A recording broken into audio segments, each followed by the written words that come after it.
Dios les bendiga, mis amados hermanos. Doy gracias a Dios por la oportunidad de estar con ustedes por este medio. Proverbios 28:13 dice: el que encubre sus pecados no prosperará, mas el que los confiesa y se aparta alcanzará misericordia. Este versículo nos recuerda el pecado de David al adulterar con Betsabé. Podemos leer la historia en el segundo libro de Samuel, capítulo 11, y su lucha por encubrir el pecado. Tal actitud, la de encubrir, tratar de encubrir el pecado, no tiene futuro. Dice: el que encubre sus pecados no prosperará. No hay prosperidad ni futuro en tratar de esconder nuestras faltas, en tratar de esconder nuestro pecado, en tratar de convencer a las demás personas y convencernos a nosotros mismos, y a veces hasta tratar de convencer a Dios de que nuestras acciones no estuvieron tan mal. Solamente la oración de confesión traerá resultados. Junto a la confesión, en este pasaje se agrega el abandonar el pecado. Para abandonar este pecado, siempre necesitaremos una ayuda externa. Y esa ayuda viene del Espíritu Santo de Dios. Así se logra la misericordia. Así se alcanza la misericordia.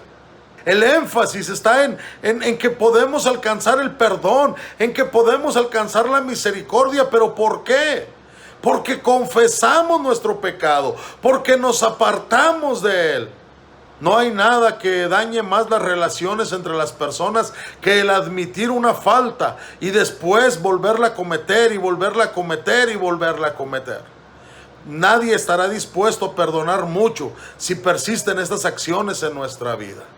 Hay dos tipos de perdón: el perdón judicial y el perdón paterno. Cuando confiamos en Cristo como nuestro Señor y Salvador, en ese momento recibimos el perdón de la pena del pecado. Ese es lo que llamaríamos el perdón judicial.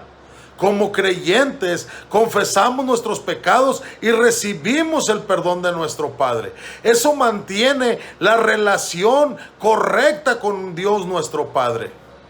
Debemos entender que nuestro pecado daña nuestra relación con Dios. Nuestro pecado daña todo lo que intentamos hacer para con Dios.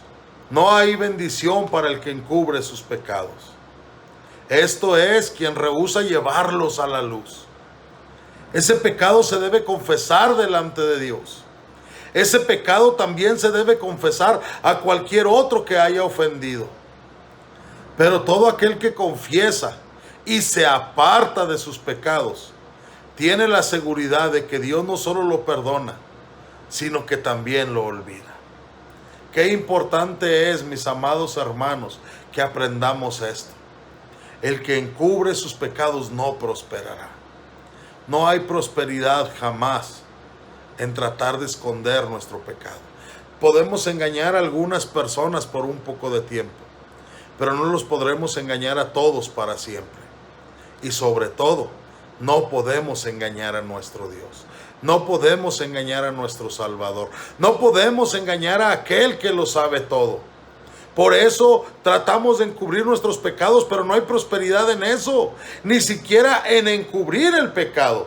No podemos prosperar en encubrir el pecado. ¿Por qué? Porque nuestro pecado siempre está delante de Dios. Nuestro pecado siempre está delante de sus ojos.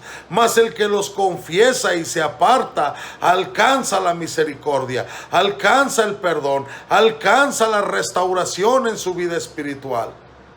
Podemos ver que solamente esta oración de confesión resultará en bendición a nuestra vida.